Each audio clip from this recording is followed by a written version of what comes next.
সম্মানিত দর্শক শ্রোতা, পরম সৃষ্টিকর্তা যিনি অসীম দয়ালু, শুরু করছি তার নামে। আজকের বিষয় হচ্ছে সমন্বয়কারী ও বৈষম্য বিরোধী ছাত্ররা এবং ডক্টর ইউনূস লেজ গুছিয়ে নিজেদেরকে সেফ রাখার চেষ্টা করছে হুঙ্কারে আওয়ামী লীগের। সে বিষয়ে সংক্ষেপে আলোচনা করছি। দেখেন, ৫ই আগস্টের পর অন্তর্বর্তীকালীন সরকার গঠন করা হয়েছে ছাত্র জনতার মাধ্যমে। ডক্টর মোহাম্মদ ইউনূস তখনই বলেছেন, হয়তোবা আমাদের এই বাংলাদেশের রাজনীতিবিদরা তারা মনে করছে যে তাদের সমর্থন দিয়ে আমাদের মামলাগুলো খারিজ করব, যেখানে যা আছে সবগুলো খারিজ করে সুবিধা নিয়ে তারপরে আমরা অনেক কিছু করতে পারব। আমরা অনেক সময় দীর্ঘ সময় বলেছিলাম যে এই দেশে ডক্টর মোহাম্মদ ইউনূস ২০০৭ সালে যে অনিলিভেন করতে চেয়েছেন সেটা সফল হয়নি। কিন্তু এখন যে অবস্থানে আছেন, যেখানে আছেন, সেখানে তিনি সফল হওয়ার সম্ভাবনা আছে, যদি আওয়ামী লীগ পুনর্গঠিত না হতে পারে। যাই হোক, সেখানে ডক্টর মোহাম্মদ ইউনূস বিভিন্ন কৌশলে বুঝাতে চেয়েছেন। এমনকি ডক্টর মোহাম্মদ ইউনূস বাংলাদেশের মিডিয়ার চেয়ে আন্তর্জাতিক মিডিয়াগুলোতে কথা বলতে তিনি পছন্দ করেন। তিনি বলেছেন, ছাত্র জনতার গণ অভ্যুত্থানের মাধ্যমে, এই বিপ্লবের মাধ্যমে, এই মাস্টারমাইন্ড মাহফুজ আলমের মাধ্যমে আমাদের এই বিপ্লব, আমাদের এই বিজয় এসেছে। আর ছাত্র জনতার মাধ্যমে ছাত্র জনতারা আমাকে ডেকে এনেছে জোর করে। আমি ছাত্র জনতার ডাকে সাড়া দিয়ে এখানে এসেছি। আমি যা বলবো, যা করব, ছাত্র জনতারা তা মেনে নিবে। যাই হোক, গত কয়েকদিন আগে তিনি সুইজারল্যান্ডের একটা মিডিয়ায়, আন্তর্জাতিক মিডিয়ায় তিনি বলেছেন যে এই ছাত্র জনতার সরকার, আমরা ছাত্র জনতারা একটা রাজনৈতিক প্ল্যাটফর্ম তৈরি করতেছে এবং সেই রাজনৈতিক প্ল্যাটফর্মে তারা আগাচ্ছে। তারা এককভাবে নির্বাচনের পরিবেশ করতে যাচ্ছে এবং বিভিন্ন জেলা উপজেলায় বিভিন্ন জায়গায় তারা কমিটি করছে এবং জনগণের দ্বার প্রান্তে যাচ্ছে। দেশের জনগণ এখন ছাত্র জনতাকে মূল্যায়ন করছে। যাই হোক, অপরদিকে এই বিএনপি নিজেদেরকে সান্ত্বনা দিয়ে, অর্থাৎ দেশের জনগণকে এবং নেতাকর্মীদেরকে শুধু সান্ত্বনা দিচ্ছে আর বলছে, কিন্তু তাদের অবস্থা যে কোথায় গিয়ে দাঁড়িয়ে একমাত্র আল্লাহ পাক রব্বুল আলামিন জানে। যাই হোক, বিভিন্ন গুঞ্জনে জানা যাচ্ছে যে এই ছাত্র জনতার পার্টিকে কিন্তু কিংস পার্টি হিসেবে ঘোষণা দিয়েছেন, বলছেন বিএনপি। এই কিংস পার্টি আমাদের চেয়ে যারা ছোট, যারা ছাত্র, তারা কিন্তু কিংস পার্টি সম্পর্কে অতটা ধারণা ছিল না। অনেকে হয়তোবা একটু রাজনীতি বিশ্লেষণ করতে গিয়ে হয়তোবা জানছে, কিন্তু বাস্তবিক দৃষ্টিকোণ থেকে যে বিএনপির পক্ষ থেকে যে কিংস পার্টির কথা বলা হয়েছে, অর্থাৎ তাদেরকে স্মরণ করিয়ে দিচ্ছে। সুতরাং কিংস পার্টি অর্থাৎ বিএনপি যে ক্ষমতায় থেকে যে কিংস পার্টি করেছিল এবং নির্বাচন করেছিল, নির্বাচনে প্রধানমন্ত্রীও হয়েছিল।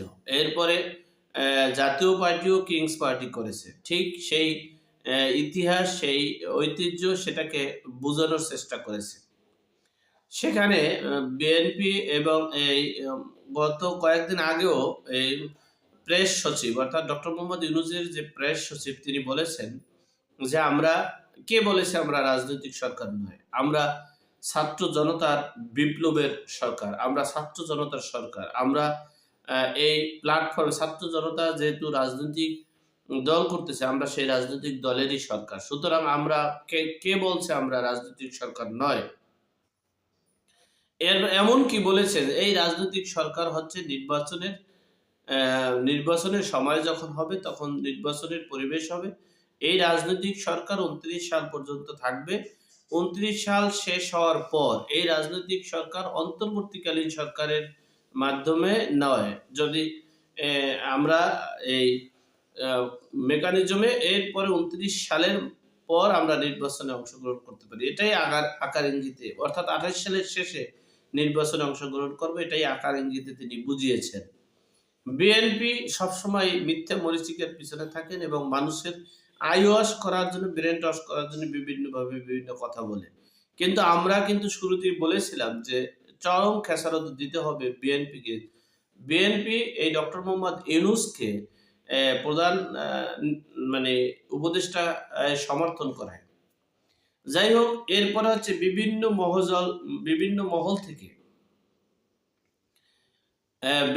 মহল থেকে যে অবস্থানটা আমরা দেখতে পাচ্ছি যে এই ছাত্ররা, এই সমন্বয়কারীরা, এই বৈষম্য বিরোধী ছাত্ররা যদি রাজনৈতিক প্ল্যাটফর্ম তৈরি না করে, অর্থাৎ আগামী নির্বাচনে যদি অংশগ্রহণ না করে এবং তাহলে তাদের অস্তিত্ব খুব করুণ অবস্থা হবে, যে অবস্থা হবে খুব ভয়াবহ অবস্থা হবে। আর যদি তারা রাজনৈতিক প্ল্যাটফর্ম তৈরি করে আর সেই প্ল্যাটফর্মের থেকে যদি তারা রাজনীতির পরিবেশ তৈরি করে, যদি তারা নির্বাচনের পরিবেশ করে এবং সেখানে যদি তারা শক্ত হাতে মানে মাঠ জরিপ করে, দেখা গেছে নির্বাচনী পরিবেশ এমপি মানে একটা হলো দলের নিবন্ধন দরকার, আর প্রার্থীরা আসলে দলের মধ্য থেকে হয় বা হতে হবে এমন কোনো কথা না। প্রার্থী মানে একটা যোগ্য সমর্থনকারী, যাদের জনসমর্থন আছে, ক্যাপাবল আছে, ক্যাপাসিটি আছে, তাদেরকে দেওয়া হবে। হাজারো প্রার্থী খুঁজে পাওয়া যাবে। তবে সবচেয়ে বড় বিষয় হচ্ছে, আর একটা বিষয় হচ্ছে যে একটা গুঞ্জন আসছে উপদেষ্টা পরিষদ থেকে পদত্যাগ করে, প্রয়োজন নেই। যদি উপদেষ্টা পরিষদ থেকে পদত্যাগ করে সরকার গঠন করতে চায়, মানে রাজনৈতিক দল গঠন করতে চায়, তাহলে হিতে বিপরীত হওয়ার সম্ভাবনা আছে।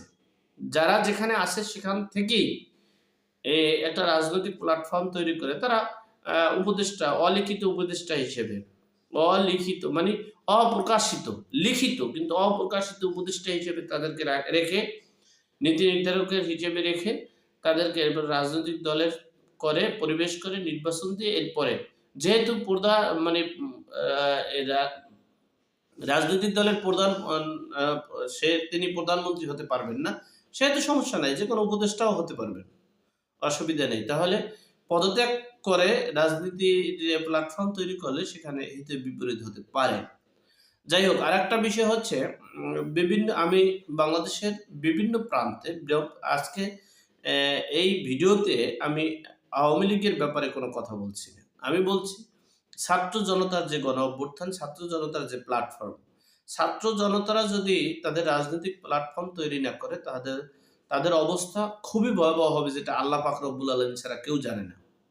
সুতরাং তাদের জন্য শুভকামনা রইল এবং তাদের সামনের দিকে হাঁটাই উত্তম বলে আমি মনে করছি। যাই হোক, এরপরের বিষয় হচ্ছে যে বাংলাদেশের বিভিন্ন অঞ্চলে, টেকনাফ থেকে তেঁতুলিয়া, রূপসা থেকে পাথুরিয়া, সকল অঞ্চলে আমার একটা লিঙ্ক আছে। যেহেতু আমি ইউটিউব কন্টেইনার এবং ইউটিউব জার্নালিস্ট, বিশ্লেষণ করি, সেক্ষেত্রে আমার বিভিন্ন এলাকার জরিপে দেখা গেছে যে যদি ছাত্র জনতারা যদি একটা পার্টি করে, তাহলে বিএনপির সাথে যে সকল রাজনৈতিক দলগুলো আছে, সকল রাজনৈতিক দলগুলো, শুধু একমাত্র বিএনপি থাকবে, তার সাথে যদি দুই একটা ছোটাছাটা থাকে, আমার মতো কানাল ল্যাংড়া লুলা যদি থাকতে পারে, কিন্তু আর বাকি সকল দলগুলো জোট করবে এই সমন্বয়কারীদের সাথে।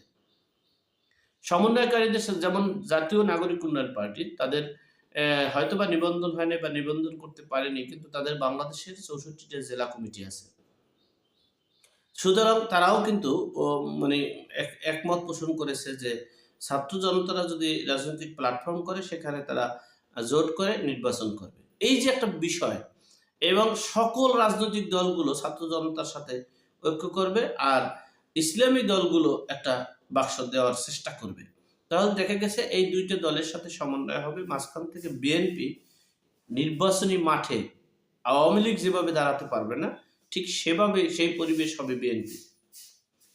তো সুতরাং বিএনপি তাদের নিজের প্রত্যেকটা ডিসিশনে রাজনীতির জনসমর্থন থাকা, ক্যাপাবল থাকা, অর্থনীতি থাকা আর ডিসিশনে ভুল করা, সেটা কিন্তু এক বিষয় না। আপনি যদি সিদ্ধান্তে ভুল করেন, সময়ের বৃক্ষ যদি অসময়ে রোপণ করেন, তাহলে সেই বৃক্ষ গাছ হবে না, ফসল হবে না, ফল দিবে না। যাই হোক, আল্লাহ আমাদের সকলকে সঠিক জ্ঞান দান করার তৌফিক দান করুক। আমিন। আসসালামু আলাইকুম।